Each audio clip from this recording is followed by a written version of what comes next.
আপনারা দেখছেন খবর বাংলা 24x7। নতুন খবরের আপডেট পেতে আমাদের চ্যানেলটিকে সাবস্ক্রাইব করুন। ছোট ছোট বাচ্চাদের প্রাণ বাঁচাতে গিয়ে নিজের জীবন বিসর্জন দিল একাদশ শ্রেণীর ছাত্র। দক্ষিণ 24 পরগনার বজবজ থানার অন্তর্গত 4 নম্বর ওয়ার্ডের বাসিন্দা নাসিম মল্লিক সারেঙ্গাবাদ স্কুলের একাদশ শ্রেণীর ছাত্র। বৃহস্পতিবার সকালে বাড়ি থেকে স্কুলে যাওয়ার কথা বলে বেরিয়ে সে নিউ সেন্টার জুট মিল সংলগ্ন অ্যালবিয়ন গঙ্গার ঘাটে যায়। স্থানীয় সূত্রে জানা গিয়েছে সেই সময় ঘাটে এলাকায় বেশ কয়েকজন ছোট বাচ্চা স্নান করতে নামে। আচমকাই তারা গঙ্গার জলে তলিয়ে যেতে শুরু করে। এই ঘটনা দেখতে পেয়ে নাসিম মল্লিক এক মুহূর্ত দেরি না করে গঙ্গায় ঝাঁপ দেয়। নিজের প্রাণের ঝুঁকি নিয়ে একে একে বাচ্চাদের উদ্ধার করলেও শেষ পর্যন্ত নিজেই গঙ্গার জলে তলিয়ে যায়।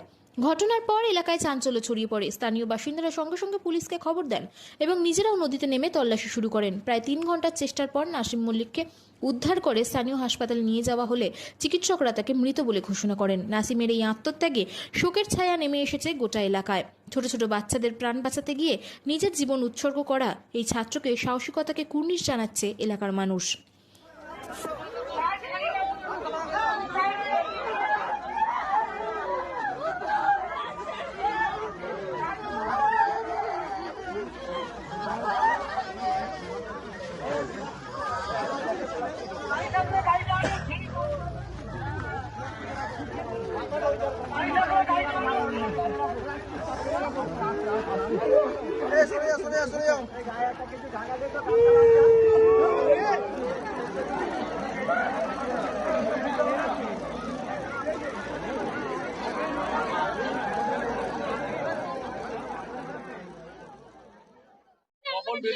সকাল যেরকম পৌনে 7টার সময় বার হয়, 6:30 বার হয়ে গেছে আমার ছেলে।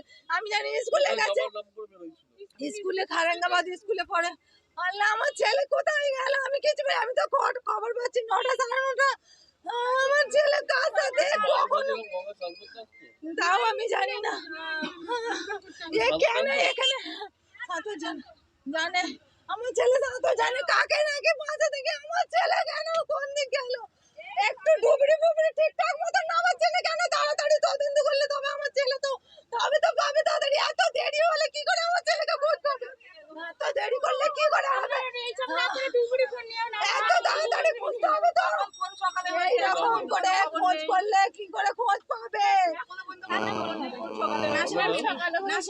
আমার নাম নাসিমা বিবি। আমার ছেলে মর্নিং স্কুল শুরু হওয়ার পর থেকেই যে ঘটনাটা আমরা দেখতে পাচ্ছি, স্কুল ছেলেরা ম্যাক্সিমাম সাদা জামা ব্লু প্যান্ট পরে এসে এরা এই ঘাট এবং আগেও একটা ঘাট আছে, ওখানে জেটি আছে, জেটিতে থেকে ঝাঁপ খাওয়া, স্নান করা, এই সমস্ত কাজগুলো করতো। স্কুলে গিয়েও হয়তো বেরিয়ে আসতে পারতো বা স্কুলে না গিয়েও চলে আসতে পারতো। তো আমরা বারণ করতাম, অনেকবার বলেছি এই স্নানেঘাটটা নামিস না, কারণ স্নানেঘাটটা এমনিতেই খুব টান আছে।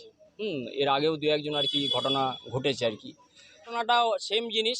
8:45 নাগাদ আমরা আসি, 9টা 9:30 নাগাদ। আজকেও এইরকম ছেলেরা স্কুল ছেলেরা এসে স্নান টান করছিল। সেই অবস্থায় 11-12 ছাত্র, সারেঙ্গাবাদের স্কুলে পড়া ছেলে, আমাদের এই হাতিপাড়া যে আছে ওয়ার্ড নাম্বার 8, ওই ছেলেটি সম্ভবত সাঁতার কাটতে নামেনি, ও এখানে বসেই ছিল। যখন জোয়ার ঠেলেছে, সেই জোয়ারে অলরেডি ওই ছেলেগুলো নিজেদের ভারসাম্য হারিয়ে ফেলে তলিয়ে যেতে শুরু করে। তখন ওই 8 নম্বর ওয়ার্ডের ছেলেটি, নামটা আমার ঠিক মনে আসছে না, ও ওদেরকে বাঁচাতে যায়।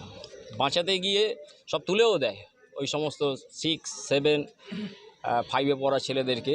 লাস্টে ও ভারসাম্য রাখতে না পেরে নদীতে তলিয়ে যায়। এখনো পর্যন্ত যা খবর পাচ্ছি একজনই তলিয়ে গেছে। এখনো পর্যন্ত আমরা বিডিওয়ে ফোন করেছিলাম, ডিজাস্টার ম্যানেজমেন্টের লোক পাঠিয়েছে, ছেলে পাঠিয়েছে, কিন্তু কোনো কিটস নেই। অফিসাররা এখানে আছে প্রথম থেকেই দেখতে পাচ্ছি, কোনো ডুবুরি না থাকার ফলে না এখনো পর্যন্ত 45 মিনিট নাগাদ কোনো ধরনের প্রশাসনিক কোনো ব্যবস্থা নেই। বাড়ির বাবা মা আসছে, কাঁদছে, কিন্তু মানুষ আসছে, দেখছে, চলে যাচ্ছে, কোনো প্রশাসনিক ব্যবস্থা এখনো পর্যন্ত হয়নি।